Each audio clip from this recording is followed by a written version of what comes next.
ආයිබෝන් ඔයා මේ එකතු වෙලා ඉන්නේ PS Studio විසින් ගෙනෙන HTML lesson series එකේ 5 වෙනි වීඩියෝ එකත් එක්ක.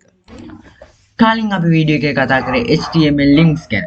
අද අපි කතා කරන්න යන්නේ HTML වලට කොහොමද පින්තූරයක් එකතු කරන්න කියලා. ඒ කියන්නේ ඔයාගේ වෙබ් පේජ් එකට පින්තූරයක් insert කරන විදිය.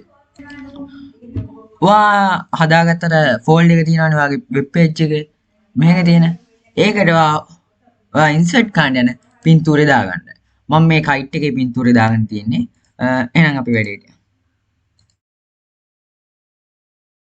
හරි.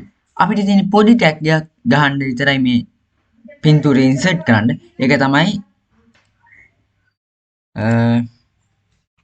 imgsrc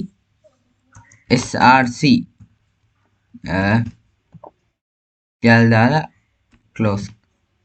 अब මෙතන එකත් සිංගල් ටැග් එක අපි එක දාමු අපි සේව් කරගත්ත ඒ පින්තූරේ නේම් එක kites මම දානවා kites.jpg හරි අපි සේව් කරලා බලමු හරි මෙන්න තියෙනවා එයාලා දාපු පින්තූර ඉන්සර්ට් වෙලා තියෙනවා මේකට දැන් අපි බලමු කොහොමද මේ පින්තූරේ wide එකයි height එකයි වෙනස් කරගන්නේ කියලා ඒකට තියෙන පොඩි කෝඩ් එකයි wide කියලා දාලා wide එක දෙන්නයි height කියලා ගහලා height එක දෙන්නයි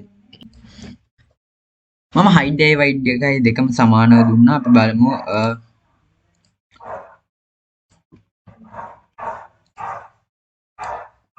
වාට පේනවා අපිට මේක ඕන විදිහකට ඇඩ්ජස්ට් කරා හැකි මම මෙතන wide එකට දෙනවා 600යි කියලා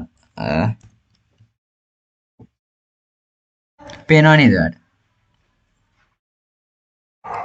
මම අද ඔයාලට කියලා දුන්නේ කොහොමද වෙබ් පේජ් එකට පින්තූරයක් ඉන්සර්ට් කරලා ඒක කස්ටමයිස් කරන විදිය.